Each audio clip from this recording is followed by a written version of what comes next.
ஆசிரியர்களுக்கு வணக்கம். இப்போ நம்ம பார்க்க இருக்க தலைப்பு பார்த்தீங்கன்னா, ஜெர்மனியில் நாசிசம். வெய்மர் குடியரசின் வீழ்ச்சிக்கும் நாசிச கட்சியின் எழுச்சிக்கும் அப்படின்ற தலைப்பில் பார்க்க இருக்கிறோம். இல்லை, ஹிட்லர் எவ்வாறு எழுச்சி பெற்று ஆட்சியை கைப்பற்றி என்னென்ன மாற்றங்கள் கொண்டு வந்தார்ன்றதை மட்டும் தலைப்பில் பார்க்க இருக்கிறோம். மற்றபடி போர்கள் எல்லாத்தையுமே இரண்டாம் உலகப் போரோட நம்ம சேர்ந்தே பார்த்துக்கலாம். ஏன்னா இரண்டாம் உலகப் போருக்கு மிக மிக முக்கியமான காரணம் ஹிட்லர் தான். ஸோ அதனால் ஹிட்லர்ன்ற டாப்பிக்கை வச்சு இரண்டாம் உலகப் போரை என்ன பண்ணிடலாம், தொகுத்து சொல்லிடலாம். ஸோ இந்த வெய்மர் குடியரசு என்று அழைக்கப்பட்ட இந்த ஜெர்மனியின் முக்கியமான குடியரசு வீழ்ச்சிக்கான காரணங்களை பார்க்க இருக்கிறோம். முதல் உலகப் போரோட இறுதியில் ஜெர்மனிய அரசராக இருந்த கைசர் 2ஆம் வில்லியம் தனது பதவியை தொடர்ந்து ஹாலாந்து அல்லது நெதர்லாந்து நாட்டுக்கு ஓடினார் அப்படின்றத ஏற்கனவே பார்த்துருக்கோம். ஸோ அதன் பின்னணியில் ஜெர்மனியில் பல கட்சிகளை கொண்ட கூட்டணி மக்களாட்சி தான் நடைபெற்று கொண்டு வந்தது. 1919 1925 வரை காலகட்டங்களில் பார்த்தோம்னா சோசியலிஸ்ட் டெமோக்ராட்டிக் கட்சியின் தலைவராக எபர்ட் என்பவர் பொறுப்பேற்றிருந்தார். அதன் பின் 1929 வரை லிபரல் டெமோக்ராட்டிக் கட்சியின் ஸ்ட்ரெஸ்மன் என்பவர் தலைமையிலும் ஜெர்மனி நிர்வகிக்கப்பட்டு வந்தது. அப்போ 1919 1925 வரை எபர்ட் என்பவரும் 1929 பார்த்தோம்னா ஸ்ட்ரெஸ்மன் என்பவர் தலைமையிலும் ஆட்சி நிர்வகிக்கப்பட்டிருக்கும். ரெண்டு பேரும் ஒரே கட்சி கிடையாது. அடுத்ததாக பார்த்தோம் அப்படின்னா நாசிகள் 1933 என்ன பண்ணுறாங்க அப்படின்னு பார்த்தீங்கன்னா வெய்மர் குடியரசு ஆட்சியை கைப்பற்றுறாங்க. அதுக்கப்புறம் ஹிட்லர் வந்ததுக்கப்புறம் என்ன ஆகுதுன்னா அந்த குடியரசுன்ற கோட்பாடெல்லாம் மாற்றப்பட்டு சர்வாதிகார ஆட்சி என்பது கொண்டு செல்லப்படுகிறது. 1934 சர்வாதிகாரியாகவே ஹிட்லர் மாறி இருப்பார். 38 வரை ஜெர்மனியை ஒழுங்கமைப்பதிலும் வலுப்படுத்துவதிலும் அவருடைய செயல்பாடுகள் இருக்கும். 38க்கு அப்புறம் பிற பகுதிகளிலும் தன்னுடைய கவனத்தை கொண்டு செல்ல ஆரம்பிச்சிருப்பார். அதற்கு முன்னாடி ஜெர்மனியினுடைய பின்னணியை பார்த்தோம் அப்படின்னா 1871 1914 வரை ஜெர்மனி என்பது அரசியல், பொருளாதாரம், பண்பாட்டு தளங்களில் பல சாதனைகளை நிகழ்த்தியிருந்தது. ஜெர்மானிய பல்கலைக்கழகங்களும் அதன் அறிவியல், தத்துவம், இசை ஆகியவை உலக புகழ் பெற்ற அளவுக்கு கெய்சர் மன்னர்கள் கொண்டு போய் சேர்த்துருந்தாங்க. கெய்சர்ன்றது பட்டம், சரிங்களா? அது என்ன கிடையாது, வம்சம் கிடையாது. கோகன் சோழன்றது தான் ஜெர்மனியை ஆட்சி செய்த வம்சத்தினுடைய பெயர். பிரிட்டனையும் அமெரிக்க ஐக்கிய நாட்டையும் தொழில் உற்பத்தியின் பல்வேறு புலங்களில் ஜெர்மனி அதிகமாக என்ன பண்ணிச்சு, டாமினேட் பண்ணியே நின்றதாகவே சொல்லப்படுது. உலகப் போரில் பெரும் தோல்வியை அடைந்ததாலும் ஜெர்மனிய மக்கள் இதனால் என்ன ஆகிறாங்க, மிகப்பெரிய அளவு விரக்தி அடைகிறாங்க. வெர்சைல்ஸ் ஒப்பந்தத்தில் குறிப்பிட்ட நஷ்டஈடும் பிற சரத்துக்களும் அவருடைய ஜெர்மனிக்கு அதிருப்தியும் சிரமத்தையும் ஏற்படுத்தியது. அந்த சூழ்நிலையில் பிற்போக்கு சக்திகள் அரசியலில் அங்கம் வகித்ததுனால சோசியலிஸ்டுகளும் யூதர்களுமே தேசத்திற்கு எதிராக செயலாற்றியதாக சொல்லப்படுகிறது. இவ்வாறு நாசிஸ்கள் என்ன பண்ணுறாங்கன்னா இவங்களுடைய செயல்பாடுகள் தான் இந்த தோல்விக்கு காரணம் அப்படின்றத பரப்புரை செய்ய ஆரம்பிக்கிறாங்க. ஜெர்மனி எப்போதுமே ஆரம்ப காலகட்டங்கள்லேருந்து ஒரு இராணுவ தேசமாகவே இருந்திருக்கு. எப்போ அப்படின்னு பார்த்தோம்னா ஃப்ரெண்டன்பர்க்ன்ற அரசு பிரஷ்யான்ற நாடாக மாறிய போதும் சரி, இந்த பிரஷ்யான்ற நாடு ஜெர்மனின்ற நாடாக மாறிய போதும் சரி, எல்லாமே போர்களின் அடிப்படையில் தான் அவங்களுடைய ஒருங்கமைவு அல்லது வெற்றி என்பது காணப்பட்டே வந்தது. அப்போ இராணுவம் தான் அவங்களுடைய பாதுகாப்பு சின்னமாகவும் தேச பெருமையின் அடையாளமாகவும் காணப்பட்டிருந்தது. இப்படிப்பட்ட நாடு முதல் உலகப் போரில் தோல்வியும் அவமானமும் சந்தித்ததுனால ஒரு மிகப்பெரிய பேரதிர்ச்சியாக இருந்தது. இது மட்டும் இல்லாமல் அவங்களுடைய பொருளாதார பெருமந்தம் மிகப்பெரிய அளவில் அவங்களுக்கு தாக்கத்தை ஏற்படுத்தியவர் மட்டுமல்லாமல் குடியரசு கட்சி அரசின் மீதும் அவங்களுக்கு விருப்புணர்வை வளர்த்தது. ஏன்னா இது வரைக்கும் அவங்க நம்பர் 1 இருந்தவங்களை திடீர்னு போய் அடிமை மாதிரி இருக்க வேண்டிய சூழல் உருவாக்கப்பட்டாலும் அவங்களால ஏற்றுக்க முடியலை. இதெல்லாம் எடுத்து சொல்லி தான் என்ன ஆகுது அப்படின்னு பார்த்தீங்கன்னா ஜெர்மனியில் நாசிச கட்சி மின்னல் வேகத்தில் வளர்ச்சி அடைய ஆரம்பித்தது. இதற்கு இன்னும் பல காரணங்களை உருவாக்கி கொடுத்தது அன்றைய நேச நாடுகள். ஃப்ரெஞ்சு 1923 என்ன பண்ணுறாங்கன்னா ரூர் பகுதியையும் என்ன பண்ணுறாங்க, ஆக்கிரமிப்பு செய்கிறாங்க. இதனால் தொழிலாளர்கள் தங்கள் எதிர்ப்பை காட்டு விதமாக வேலை நிறுத்தத்தில் ஈடுபடுறாங்க. அரசாங்கத்தால் திறமையாக அதை கையாளவும் முடியலை. 1917 ரஷ்யாவில் ஏற்பட்ட போல்ஸ்விக் புரட்சிக்கு அப்புறம் கம்யூனிஸ்ட் கருத்துக்கள் மெல்ல மெல்ல ஜெர்மனியிலையும் ஊடுருவ ஆரம்பிக்குது. ஸோ இதனால் ஜெர்மனிய மக்கள் என்ன பண்ண ஆரம்பிக்கிறாங்கன்னா பயப்பட ஆரம்பிக்கிறாங்க. இங்கே கம்யூனிஸ்ட் கருத்துக்கள் பரவிடுச்சுன்னா நம்மளுடைய எல்லா சொத்துக்களும் அரசுக்கு பொதுவாயிருமே அப்படின்றத பெரும் முதலாளிகளும் நிலக்கிழார்களும் யோசிக்க ஆரம்பிக்கிறாங்க. ஸோ அதனால் கம்யூனிசம் பரவக்கூடாதுன்ற எண்ணமும் மக்களிடையே இருந்தது. இவ்வாறு பெர்லின் நகரில் குடியரசுக் கட்சியின் அரசுக்கு எதிராக லூடன்டார்ப் என்பவர் முன்னாள் படை வீரர்களை மறைமுகமாக செயல்படுத்தி என்ன பண்ணுறாரு, பல செயல்பாடுகளை ஈடுபடுத்துகிறாரு. அதே மாதிரி மூனிச் நகரில் முன்னாள் படைத்துறை அலுவலர்கள் ஒருவரின் தலைமையில் செயலாற்றி என்ன பண்ணுறாங்க, இன்னொரு அமைப்பு இருந்ததாகவும் சொல்லப்படுகிறது. இவ்வாறு தேசிய சோசியலிஸ்ட் ஜெர்மன் தொழிலாளர் கட்சி, national socialist German workers party என்று நிறுவியவர் அடால்ஃப் ஹிட்லர் ஆவார்னு கொடுக்கப்பட்டிருக்கு. கிடையாது, மொத்தம் 7 பேர் அதில் இருந்திருப்பாங்க. அதில் ஹிட்லரும் ஒருவர். ஆனால் நிறுவிய 2 முக்கிய தலைவர்கள் வேறு, அதை பின்னாடி பார்க்க இருக்கிறோம், சரிங்களா? ஹிட்லரின் ஆரம்பகால வாழ்க்கை. ஹிட்லர் 1889 ஏப்ரல் 20 ஆஸ்திரியாவில் உள்ள பிரானோ என்ற ஊரில் பிறந்தார். தந்தை ஒரு சுங்க அதிகாரி.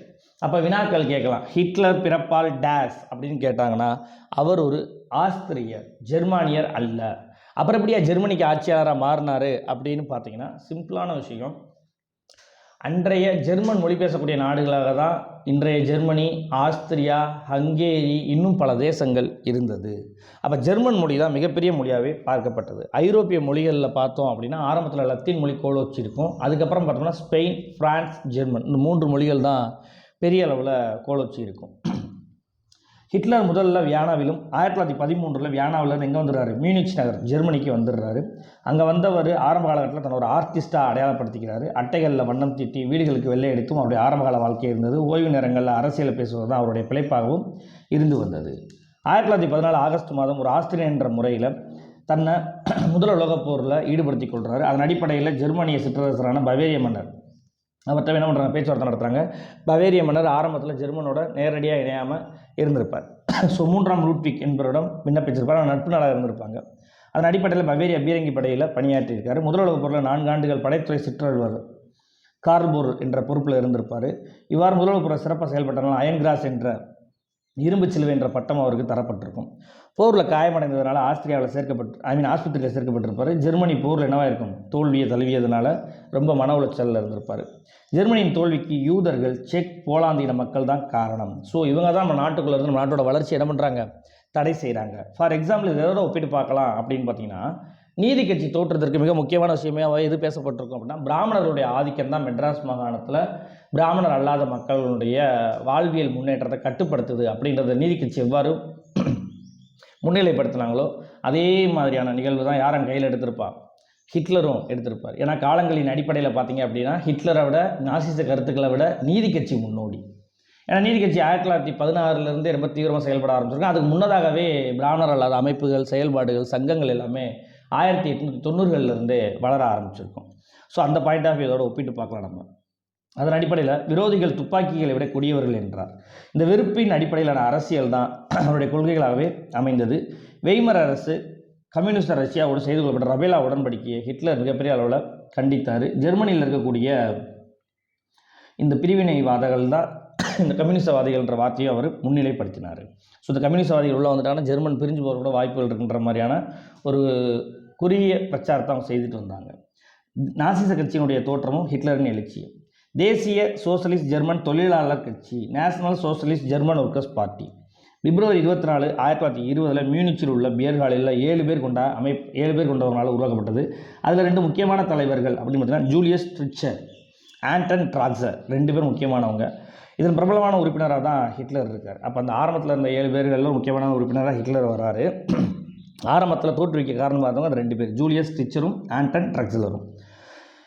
இக்கட்சி நாசி கட்சின்னு அழைக்கப்படும். என்ன காரணம் அப்படின்னா, இந்த நேஷனல் சோசலிஸ்ட் ஜெர்மன் ஒர்க்கர்ஸ் பார்ட்டியினுடைய ஆரம்ப எழுத்து தான் இந்த நேஷனல் சோசலிசம். இதில் பார்த்தீங்க அப்படின்னா NA நேஷனலிலிருந்தும் சோசலிசம்லேருந்து ZI என்ற எழுத்து நாசி அப்படின்னு அதை சுருக்கி அழைக்கப்பட்டதாக சொல்லப்படுது. ஓகே, இன்னொரு கேள்வி வரும். இவங்களே தொழிலாளர் கட்சின்னு தானே வச்சுருக்காங்க, அப்போ இவங்க போய் எப்படி கம்யூனிஸ்டை எதிர்ப்பாங்க அப்படின்னா, இங்கே இதுதான் விஷயமே. இந்தியாவிலேயே பார்த்தீங்க அப்படின்னா கம்யூனிஸ்ட் கட்சியிலேயே 2 இருக்கும், மார்க்சிஸ்ட் கம்யூனிஸ்ட், இந்திய கம்யூனிஸ்ட்னு ஒரு கருத்து இருக்கும். அப்போ தொழிலாளர் கட்சி தானே, ஏன் அவங்களுக்குள்ள வலதுசாரி இடதுசாரின்ற கான்செப்ட்? அப்போ இவங்க தொழிலாளர்களெல்லாம் ஒன்று திரட்டுறாங்க, பட் கம்யூனிசத்தை அவங்க என்ன பண்ணலை, ஏற்றுக்கறல. சோசலிசம்ன்ற விஷயத்தை ஒரு முன்னிலைப்படுத்துகிறாங்க. ஏன்னா இந்த முதலாளித்துவத்தை பொறுத்த வரைக்கும் உங்களுக்கு எந்த எக்ஸ்ப்ளனேஷனும் தேவையில்லை. ஏன்னா முதலாளித்துவம்னாலே நமக்கு தெரியும், முதலாளிகளுடைய முக்கியத்துவத்தை வாய்ந்து செயல்படக்கூடிய ஒரு சித்தாந்தம் முதலாளித்துவம். கம்யூனிசம்னாலும் உங்களுக்கு எந்த பிரச்சனையும் கிடையாது. ஏன்னா பொதுவுடைமைன்றது தொழிலாளிகளுடைய தலைமையில் அமைக்கப்பட்ட அரசாங்கம்னு பொருள். பட் சோசலிசம்னா என்ன, முதலாளிகளும் இருப்பாங்க, தொழிலாளிகளும் இருப்பாங்க, பட் இந்த தொழிலாளிகள் முதலாளிகளுக்கு கீழ் கட்டுப்பட்டு இணைஞ்சு செயல்படுவாங்க, அதுதான் சோசலிசம். சரிங்களா? அப்போ இங்கே இருக்கிறது என்னென்னா, இந்த சோசலிச தொழிலாளர்களை பேஸ் பண்ணி இவங்களுடைய நிர்வாக முறைன்றது, இவங்களுடைய கட்சி முறைன்றது காணப்பட்டது. 1920களில் ஹிட்லர் நாசி கட்சியின் 21 கொள்கைகளை வெளியிடுறாரு. மிக சிறந்த பேச்சாளர். இவர் பேசுகிறத கேட்கும்போது மக்களுக்கு மிகப்பெரிய உணர்ச்சியை மேலோங்கும்ன்ற அடிப்படையில் சொல்லப்படுது. அதனால் மக்களை வெகுவாக கவர்ந்ததாக சொல்லப்படுகிறது. இந்த நாசி கட்சியினுடைய அடிப்படை கருத்துன்றது பார்த்திங்கன்னா, நீட்சேயின் நெகிழ்ச்சியின் கருத்துக்களையும் ரோசன்பர்க்கின் இனவெறுக்கும் கொள்கையும் கெகலி தீவிரமான மறுதளிப்பு குறுகிய தேசிய கருத்துக்கள் கொண்டிருந்தது. நீட்சே, ரோசன்பர்க், கெகல் இவங்க எல்லாருமே எப்படி ஒரு கான்செப்ட் உடையவங்க அப்படின்னு பார்த்தீங்கன்னா, அமைப்பு ரீதியாக இருக்கக்கூடிய விஷயங்களை அப்போஸ் பண்ணுறவங்க. அதில் எஸ்பெஷலி மதம் சார்ந்த விஷயங்களை அவங்க மிகப்பெரிய அளவில் என்ன பண்ணாங்க அப்படின்னா எதிர்த்தாங்க. சரிங்களா? அந்த அடிப்படையில் கிறிஸ்தவ மதத்தையும் அவங்க என்ன பண்ணாங்க அப்போஸ் பண்ண ஆரம்பித்தாங்க. அமைப்பு ரீதியாக ஒரு மனிதனை ஏதாவது ஒரு அமைப்பில் எப்படி இந்தியாவை பொறுத்த வரைக்கும் சாதி, மதம், ஆண், பெண் அப்படின்ற இனம் ரீதியாக பல பிரச்சனைகளை உருவாக்கி வச்சுருக்காங்களோ, மொழி ரீதியான பல பிரிவினைகள் இருக்கோ, அது போன்ற விஷயங்கள் தான் இந்த அமைப்புகளுக்கே பிரச்சனை. ஸோ அது கூடாது அப்படின்ற அடிப்படையில் இவங்க இடதுசாரி சிந்தனையாளர்களாக அன்றைய காலகட்டங்களில் உருவாகி வந்தாங்க. ஸோ அதனால் அது எக்ஸாமில் கேட்கலாம். பொறுத்துக்க டைப்பில் நிகிலிச கருத்துக்கள் என்பது நீட்ஸை, ரோசன்பர்கோட கருத்து இனவெறி கொள்கை, தங்களுடைய இனம் தான் உயர்ந்தது, மற்ற இனங்கள்லாம் தாழ்ந்ததுன்ற அடிப்படை. அதே மாதிரி கெகல்ன்றது தீவிரமான மறுதளிப்பு, எதையுமே மறுக்கிறது, குறுகிய தேசிய கருத்துக்கள், நம்ம நாடு நம்ம எண்ணம் மட்டும் தான் சரியானது. ஃபார் எக்ஸாம்பிள் 75 ஆண்டுகளுக்கு மேலாக தமிழ்நாடு இந்தியாவுக்குள்ளே இருக்குது. ஆனால் தமிழர்கள்ன்ற தமிழ்நாடுன்ற விஷயத்தை முன்னிலைப்படுத்துகிறோம். ஸோ அதெல்லாம் தவறு கிடையாது. பட் இந்தியர்கள் தமிழர்கள் ரெண்டுக்கு ஈக்குவலாக இம்பார்ட்டன்ஸ் கொடுக்குறோமா அப்படின்னு கேட்டால் கிடையாது. தமிழர்கள்ன்ற விஷயத்தை மட்டும் முன்னிலைப்படுத்திட்டு இந்தியர்கள் இந்தியான்ற கருத்தையும் பின்னிலைப்படுத்துகிற மாதிரியான ஒரு சில அரசியல் கட்சிகளையும் நம்ம இங்கே பார்க்குற மாதிரியான விஷயங்கள் தான் அங்கே நடைபெற்றது. நாசிய கட்சியின் சின்னம் ஸ்வஸ்திக். ஸோ நாசிய கட்சியினர் பழுப்பு நிற உடை அணிந்திருந்தாங்க. 2 கேள்வியுமே ப்ரீவியஸ் டிஆர்பியில் கேட்டிருக்காங்க. இழந்த ஜெர்மனியினுடைய மரியாதையை மீட்பதற்காக, புகழை மீட்பதற்காக 25 திட்டங்களை கொண்ட வாக்குறுதிகளை வழங்குகிறார். நாங்கள் ஆட்சிக்கு வந்தால் இவ்வளோ விஷயங்களை செய்வோம் அப்படின்ற அடிப்படையில், அதன் அடிப்படையில் நாசி கட்சியினுடைய கொள்கைகள், கருத்துக்கள் எல்லாமே கொண்டு செல்லப்படுகிறது. இவ்வாறு ஹிட்லர் 1923 பல ஆபத்துக்களிடையே பவேரியாவின் அதிகாரத்தை கைப்பற்ற முயல்கிறாரு. சரியாக திட்டமிடப்படாததுனால மூனிச்சின் புறநகர் பகுதிகளில் அவர் நடத்த முயன்ற தேசிய புரட்சி அவரை சிறைக்கு கொண்டு சென்றது. இதைத்தான் எதில் பார்ப்போம் அப்படின்னா பியர் ஹால் அப்படின்னு சொல்லுவோம். அதாவது பியர் ஹாலுக்கு என்ன அக்யூரேட்டான வார்த்தை சொல்லலாம் அப்படின்னு பார்த்தீங்கன்னா மதுபான கூட புரட்சி அப்படின்னு சொல்லலாம். இல்லை அப்படின்றதில் பார்த்தீங்க அப்படின்னா பீர் மண்டப புரட்சி அப்படின்ற அடிப்படையில் சொல்லுவாங்க. இந்த சூழ்நிலையில் அவர் கைது பண்ணி என்ன பண்ணிடுறாங்க அப்படின்னு பார்த்தீங்கன்னா சிறையில் தள்ளிடுறாங்க. அப்போ சிறையில் இருக்கும்போது தனது அரசியல் சிந்தனைகளை மையமாக கொண்டு எனது போராட்டம், மெயின் கேம்ப் அப்படின்ற ஒரு சுயசரியா நூலை எழுதுகிறாரு. முதல்ல ஜெர்மன் மொழியில் தான் அது வெளியிடப்பட்டிருக்கும். அதற்கு அடுத்ததாக பார்த்தோம் அப்படின்னு பார்த்தீங்கன்னா இந்த நூலில் இளைஞர்களுடைய எழுச்சியையும் ஜெர்மனிக்கு நேச நாடுகள் இழைத்த அநீதிக்கு பழிவாங்கும் உணர்வையும் அது ஏற்படுத்தியதாக சொல்லப்படுகிறது. அதை பற்றிலாம் எக்ஸ்பிளைன் பண்ணியிருப்பார். மேலும் ஹிட்லர் 1924 ஆண்டு முதல் 1930 வரை கட்சியை பலப்படுத்த தொடங்குகிறார். இதன் அடிப்படையில் தான் பார்த்தீங்க அப்படின்னா ஜெர்மனிய அரசின் பலவீனத்தை வெளிப்படுத்தும் 2 சம்பவங்கள் அந்த காலகட்டங்களில் நடைபெற்றது. ஒன்று 1929 ஸ்ட்ரெஸ்மனியினுடைய மரணம். முக்கியமான ஆட்சியாளராக இருந்தவர் இறந்து போயிடுறாரு. அப்போ ஒரு ஜெர்மனியில் ஒரு வெற்றிடம் உருவாகுது. மற்றொன்று 1929 வாக்கில் நியூயார்க் பங்குச்சந்தையில் உலக பொருளாதார பெருமந்தம் ஏற்படுவதற்கான ஒரு சூழ்நிலை உருவாகுது. இவ்வாறு அமெரிக்கா என்ன பண்ணுது அப்படின்னா ஜெர்மனி கொடுக்கப்பட்ட கடன்களெல்லாம் திரும்ப வாங்க வேண்டிய நிலைக்கு தள்ளப்படுறாங்க. இதன் அடிப்படையில் ஜூன் 1924 டாஸ் திட்டம், 1929 யங் திட்டத்தின் அடிப்படையில் கொடுக்கப்பட்ட பணத்தை எல்லாத்தையும் வாங்கக்கூடிய காலங்களுக்கு முன்னதாகவே என்ன பண்ணுறாங்க, வசூலிக்க முயற்சி மேற்கொள்கிறாங்க. இது ஜெர்மனிக்கு இன்னொரு நெருக்கடியை உருவாக்குது. இவ்வாறு உலக பொருளாதார பெருமந்தம் 1931 வலுவிழந்த நிலையில் இருந்தபோது கூட ஜெர்மனியை தன் பிடிக்குள் சிக்க வைத்தது. ஸோ இதெல்லாம் பயன்படுத்தி என்ன பண்ணுறாங்க அப்படின்னா நாசிச கட்சி தங்களுடைய கட்சியின் தங்களுடைய கோட்பாட்டின் கீழே என்ன பண்ணுறாங்க, கொண்டு வராங்க. இது மட்டும் இல்லாமல் பொது உடைமை கட்சி 1932 நடந்த குடியரசுத் தலைவர் தேர்தலில் 60 லட்சம் வாக்குகளை பெறுறாங்க. இதனால் என்ன ஆகுனா கம்யூனிசம் ஜெர்மனியில் மிகப்பெரிய இடத்தை பெறுற மாதிரியான ஒரு சூழ்நிலையை உருவாக்குது. இதை பார்த்த முதலாளிகளும் நில உடைமையாளர்கள் என்ன பண்ணுறாங்க, பயந்து போய் நாசிசம் பக்கம் சரிய ஆரம்பிக்கிறாங்க. இதை நன்கு பயன்படுத்தி கொண்ட ஹிட்லர் ஆட்சி அதிகாரத்தை கைப்பற்றவும் செய்கிறார். அப்போ இது போன்ற பலதரப்பு சூழ்நிலைகளில் தான் நாசிச கட்சி எழுச்சி பெற்று உருவாகி வளர்ச்சி பெறவும் தொடங்கியது. 3வது ரைச், அதுதான் ஹிட்லரினுடைய நாசி அரசு அப்படின்னு சொல்லுவாங்க. இன்னும் எக்ஸாமில் கேட்கறதுக்கு வாய்ப்புகள் உண்டு. 3வது ரைச் அப்படின்னா 3வது பேரரசு அப்படின்ற ஒரு பொருளில் சொல்லப்படுது. அப்போ ஜெர்மனியில் இதுக்கு முன்னாடி 2 பேரரசு இருந்துச்சா அப்படின்னு பார்த்தோம்னா ஆரம்ப காலகட்டங்களில் இருந்த, சரிங்களா, ஃப்ரெண்டன்பர்க்ன்ற அரசை பிரஷ்யான்ற நாடாக மாற்றியது 1வது பேரரசாகவும், இந்த பிரஷ்யான்ற நாடு ஜெர்மனின்ற நாடாக மாறியது 2வது பேரரசாகவும், அதுக்கப்புறம் ஹிட்லரால் உருவாக்கப்பட்ட இந்த நாசி அரசு 3வது ரைச் 3வது பேரரசாகவும் வரலாற்றில் சொல்லப்படுது. அவங்க அழைச்சிக்கிட்டாங்க. கம்யூனிஸ்டுகள் சமூக ஜனநாயக கட்சியோட கூட்டணி வைக்க மறுத்ததுனால ஜெர்மனியில் குடியரசு கட்சி என்ன ஆகுதுன்னா ஆட்சியை இழக்கிறாங்க அந்த டைமில். அதன் விளைவாக தொழிலதிபர்கள், வங்கி உரிமையாளர்கள், அரசியல் பாரம்பரிய பின்புலம் கொண்டவர்கள் எல்லாருமே ஹிட்லரை என்ன பண்ணுறாங்க, தங்கள் கட்டுப்பாட்டின் கீழ் வைத்துக்கொள்ள விளைந்து குடியரசுத் தலைவராக வான் ஹிண்டன்பர்க் என்பவரை அணுகிறாங்க. ஸோ ஹிட்லரை பிரதம அமைச்சராக வேறு வழி இல்லாமல் வான் ஹிண்டன்பர்க் என்ன பண்ணுறாரு, ஏற்றுக்கொள்கிறார். ஏன்னா கூட்டணி அரசாங்கம் சரியாக இல்லை. அப்போ அந்த சூழ்நிலையில் என்ன ஆகுது, வான் ஹிண்டன்பர்க் பதவிக்கு வந்தால் நல்லா இருக்குன்றத இந்த தொழிலதிபர்கள், வங்கி உரிமையாளர்கள், அரசியல் பாரம்பரிய பெண்பலம் கொண்டவர்கள் எல்லாமே சொன்னதுனால ஹிட்லர் என்ன பண்ணுறாங்க, பிரதம அமைச்சராக ஏற்றுக்கொள்கிறாங்க. அதன்படி 1933 ஜனவரி 30 ஜெர்மனி சான்சலராக ஹிட்லர் நியமனம் செய்யப்பட்டார். எடுத்தோடனே ஹிட்லர் சான்சலர் ஆகிட்டாரா அப்படின்னு கேட்டோம்னா கிடையாது. இங்கே சான்சலர்ன்ற வார்த்தை எதை குறிக்கும் அப்படின்னு பார்த்தீங்கன்னா முக்கியமான அமைச்சர் அப்படின்ற அடிப்படையில் குறிக்கப்படுது. சரிங்களா? அடுத்ததாக பார்த்தீங்க அப்படின்னா 3வது ரைச் என குறிப்பிடப்படும் ஹிட்லரின் நாசி அரசு ஜெர்மனியின் முதல் உலகப் போருக்கு பின்பு ஏற்படுத்தப்பட்ட பாராளுமன்ற மக்களாட்சி முறைக்கு முற்றுப்புள்ளி வைத்ததாக சொல்லப்படுது. ஹிட்லருடைய உள்நாட்டு கொள்கை அப்படின்ற அடிப்படையில் எடுத்துக்கிட்டோம் அப்படின்னா நாசிசம் தனி மனிதனுடைய தேசத்திற்கு அதிக முக்கியத்துவம் கொடுத்தது. ஒரே மக்கள் ஒரே தலைவன்ற கோட்பாடு உடையதாக இருந்தது.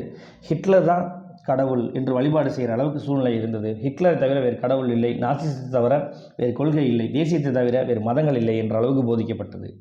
நாசிச கட்சி குறுகிய தேசப்பற்றையும் ஏகாதிபத்தியத்தையும் போர் புரிதலையும் முக்கிய கொள்கைகளாக கொண்டிருந்தது.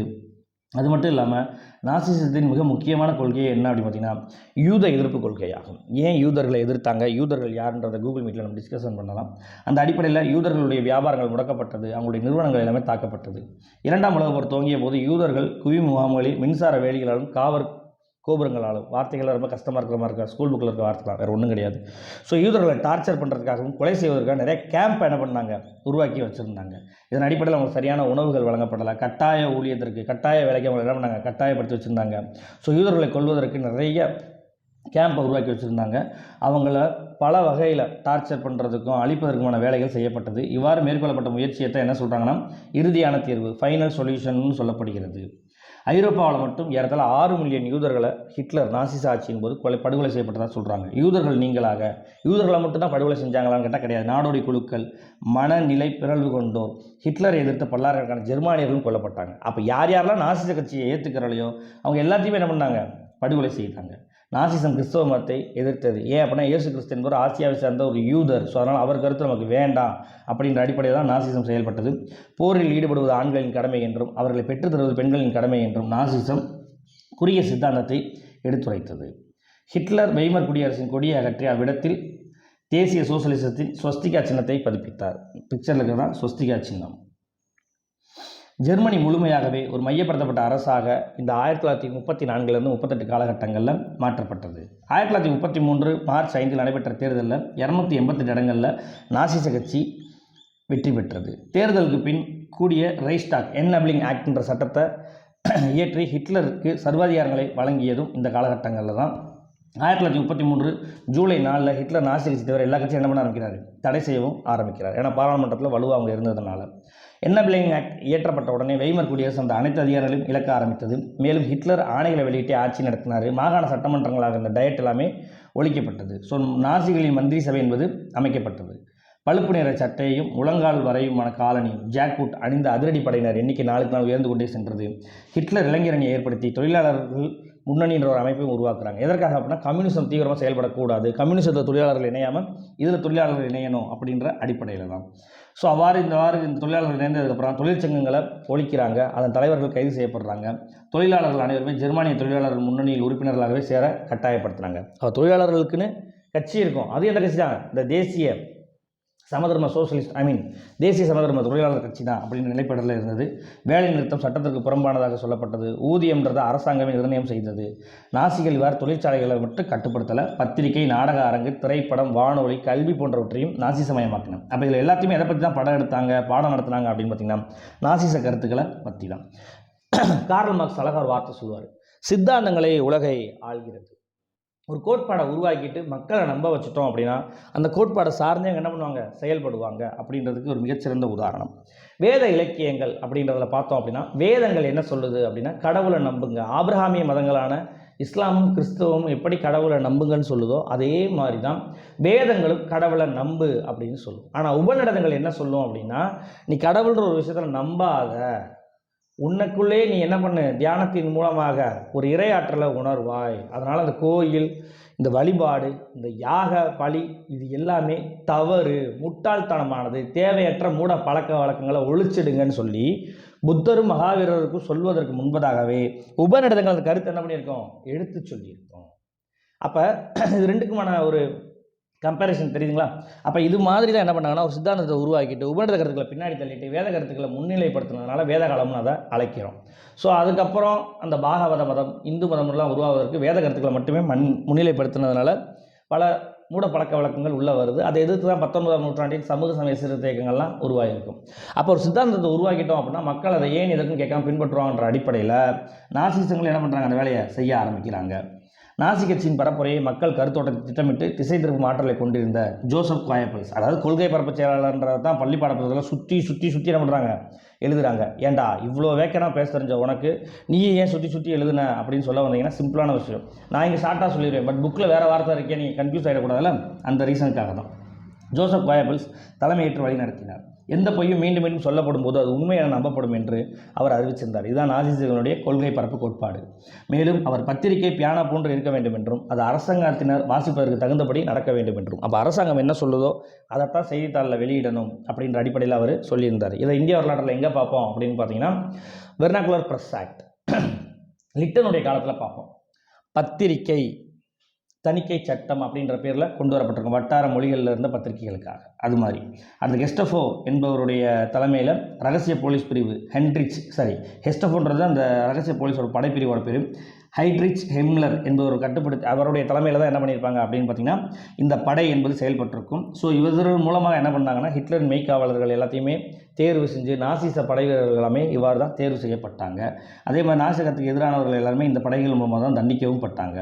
ஹிட்லருக்கு அடுத்த நிலையில் 2ஆம் நிலை தளபதியாக செயல்பட்டவர் இந்த ஹெட்ரிச் ஹிம்லர் என்பவர் ஆவார். இவரே யூதர்களை கொல்வதற்கும் நாசிசுகளை எதிர்த்த பிற மக்களை கொல்வதற்குமான சித்திரவதை முகாம்களுக்கு பொறுப்பேற்றவராகவும் இருந்தார். வான் ஹிண்டன்பர்க் ஆகஸ்ட் 2, 1934 இறந்ததுனால ஹிட்லர் பிரதம அமைச்சர் மட்டுமல்லாமல் குடியரசுத் தலைவர் பொறுப்பை என்ன பண்ணுறாரு, ஏற்றுக்கொள்கிறாரு. அப்போ 1933 அவர் பிரதம அமைச்சராக மட்டும்தான் இருக்கார். சரிங்களா? அதான் சான்சலர்னு ஒரு சில இடத்துல சொல்கிறாங்க, இல்லை அதுக்கு ஒரு சில இடத்துல என்ன சொல்கிறாங்கன்னா இல்லை பிரதமர் மட்டும்தான் அப்படின்ற வார்த்தையும் பயன்படுத்துகிறாங்க. ஸோ எவ்வாறாயினும் இந்த பிரதம அமைச்சர் பொறுப்பை ஏற்றுக்கொண்டவர் மட்டுமல்லாமல் 1934 வான் ஹிண்டன்பர்க் இறந்ததுக்கப்புறம் குடியரசுத் தலைவர் பொறுப்பை அவரே சேர்த்து இணைச்சிக்கிறார். ஏன்னா அன்றைய ஜெர்மன் பாராளுமன்றத்தில் இந்த கட்சியினுடைய பிரதிநிதிகள் தான் மிகுதியாக இருந்ததுனால தான் இம்பீரியல் லீடர் ரைச் ஃபியூரர் அப்படின்னு அறியப்பட்டார். இம்பீரியல் லீடருக்கு சரிங்களா? இவ்வாறு 2 பதவியையும் ஒருங்கிணைத்து ஒரு பதவியை உருவாக்குறாங்க. ஆயுத படைகளின் தலைமை தளபதியாகவும் பொறுப்பேற்றார்.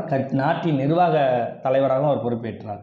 இவ்வாறு 1934 38 வரை நாசி கட்சி இராணுவத்தின் மீதான தனது பிடியை இறுக்கி கொண்டு ஐரோப்பாவின் பிற விவகாரங்களிலும் தலையிட ஆரம்பித்தது. ஸோ ஹிட்லருடைய வெளியுறவு கொள்கை அப்படின்றத பெரும்பாலும் 2ஆம் உலகப் போரில் டைரெக்டாக பார்ப்போம். பட் ஜஸ்ட் ஒரு அவுட்லைன். ஹிட்லருடைய வெளியுறவு கொள்கையானது ஜெர்மனியின் ஆயுதப்படை வலிமையை அதிகரிப்பதும் நாட்டின் பெருமையை சீர்குலைத்த வெர்சைல்ஸ் உடன்படிக்கையின் சரத்துக்களை மீறுவதுமே அடிப்படையாக கொண்டிருந்தது. அவர் வேண்டுமென்றே வெர்சைல்ஸ் ஒப்பந்தத்தை முறிக்க எடுத்துக்கொண்ட முயற்சிகள் 2ஆம் உலகப் போர் ஏற்பட காரணமாக விளங்கியது.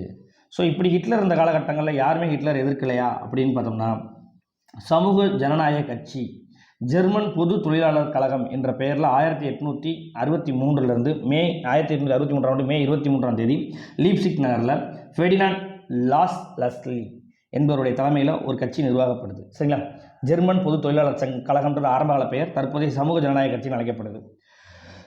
இந்த கட்சி தான் வந்து பார்த்திங்கன்னா 19ஆம் நூற்றாண்டில் பிஸ்மார்க்கினுடைய காலத்திலேயே 1878 1890 வரை இந்த கட்சியை பிஸ்மார்க் தடை செய்திருந்தார். ஏன் அப்படின்னா இது வந்து ஜெர்மனியை வந்து ஒரு குடியரசு நாடாக மாற்றுவதற்கான முயற்சிகள் மேற்கொள்ளப்பட்டிருக்கும். ஆனால் இவங்க என்ன ஆட்சி நடத்திக்கிட்டு இருக்காங்க, வல்லாட்சி நடத்திக்கிட்டு இருக்காங்க. ஸோ அதுக்கு ஆப்போசிட்டாக கட்சி தடை செஞ்சிருப்பார். அடுத்து முதல் உலகப் போர் தொடர்ந்து வெய்மர் குடியரசை உருவாக்குவதில் இந்த கட்சி மிக முக்கிய பங்கு வகித்ததாக சொல்லப்படுது. ஜெர்மனி என்பது ஒரு குடியரசு ஜனநாயக நாடாக இருக்கணுன்றது அவங்களுடைய எண்ணமாக இருந்தது. ஆனால் இவங்க ஜெர்மனியை குடியரசு ஜனநாயக நாடாக கொண்டு போவதற்கு நேச நாடுகளிலிருந்து பல முடிவுகளையும் பல ஒத்துழைப்பையும் எதிர்பார்த்தாங்க. ஆனால் அது அவங்களுக்கு கிடைக்கல. கடுமையான பொருளாதார நெருக்கடியினால் மக்களுடைய ஆதரவை இந்த சமூக ஜனநாயக கட்சி இழந்ததுன்னே சொல்லலாம். இவ்வாறு நாசிச கட்சி ஆட்சி அமைந்த உடனே சமூக ஜனநாயக கட்சி தடை செய்யப்பட்டது. 1945 ஹிட்லர் 3வது குடியரசு வீழ்ச்சி அடைந்ததுக்கப்புறம் பார்த்தீங்க அப்படின்னா இந்த கட்சி புத்தெழுச்சி பெற்றது. ஸோ இதனுடைய தலைமையில் தான் அடுத்து என்ன பண்ணியிருப்பாங்கன்னா ஜெர்மனியினுடைய ஆட்சி அரசாங்கத்தை உருவாக்கியிருப்பாங்க. ஹிட்லரை எதிர்த்த கட்சி என்ற பெயரோடு வெய்மர் காலத்திலிருந்து செயல்படும் ஒரே கட்சி இதுவாகவே என்று சொல்லப்படுகிறது. டில் நவ் இப்போ வரைக்குமே இந்த கட்சி ஜெர்மனியில் செயல்பட்டு கொண்டு தான் இருக்குது. ஸோ ஹிட்லர் யார், ஹிட்லருடைய கொள்கை கோட்பாடு என்ன, நாசிசம்னா என்ன, அவருடைய உள்நாட்டு கொள்கை என்ன, வெளிநாட்டு கொள்கை என்னன்றதை மட்டும்தான் இந்த செஷனில் பார்த்துருக்கோம். பேலன்ஸ் ஏரியா எல்லாத்தையுமே 2ஆம் உலகப் போர் கண்டென்ட்டில் பார்க்க இருக்கிறோம். தேங்க்யூ.